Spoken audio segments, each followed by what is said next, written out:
अब न्याय देवता के हाथ में आप संविधान की किताब देकर आप आरएसएस का एजेंडा चला रहे हो क्योंकि उनको एक प्रचार करना है। ये प्रचार है, ये प्रोपेगेंडा है। उसके हाथ में एक तराजू होता है और पट्टी बांधी। मैं देखूंगा नहीं कौन छोटा है कौन बड़ा है, सबको समान न्याय होगा, न्याय का तराजू समान होगा। लेकिन हुआ है क्या? न्यायालय का मतलब और काम है संविधान की रक्षा करे, संविधान को बचाए और संविधान की जो इच्छा है उस हिसाब से न्याय दे। लेकिन क्या ये हो रहा है सर्वोच्च न्यायालय में? न्याय देवता के हाथ से तलवार निकाल दिया और संविधान दिया, उससे क्या करने वाले आप लोग?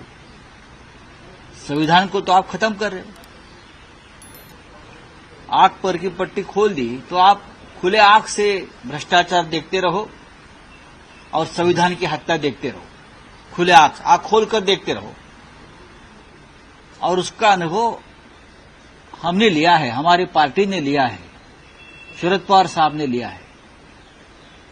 एक संविधान के खिलाफ बनी हुई सरकार महाराष्ट्र में सर्वोच्च न्यायालय ने आंख पर पट्टी बांधकर ये सरकार चलाई।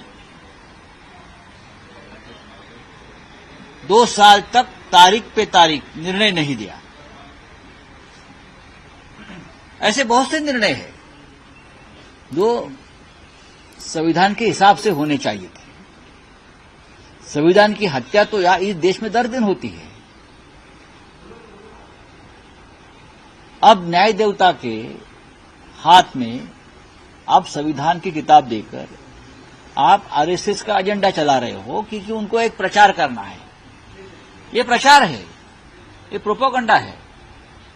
क्योंकि लोकसभा चुनाव में संविधान खतरे में का जो नारा गूंजा और घर घर तक गया, तो ये जो आप किसी ने निर्णय लिया है, ये बीजेपी का और आरएसएस का प्रचार करने की ये एक बहुत बड़ी कोशिश है।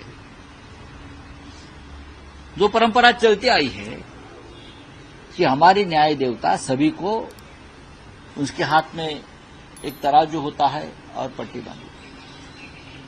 मैं देखूंगा नहीं कौन छोटा है कौन बड़ा है, सबको समान न्याय होगा, न्याय का तराजू समान होगा। लेकिन हुआ है क्या? 10 साल में ये नहीं हुआ है और हम उसके सबसे बड़े विक्टिम हैं। अब न्याय देवता के हाथ में आप संविधान की किताब देकर आप आरएसएस का एजेंडा चला रहे हो क्योंकि उनको एक प्रचार करना है। ये प्रचार है, ये प्रोपेगेंडा है।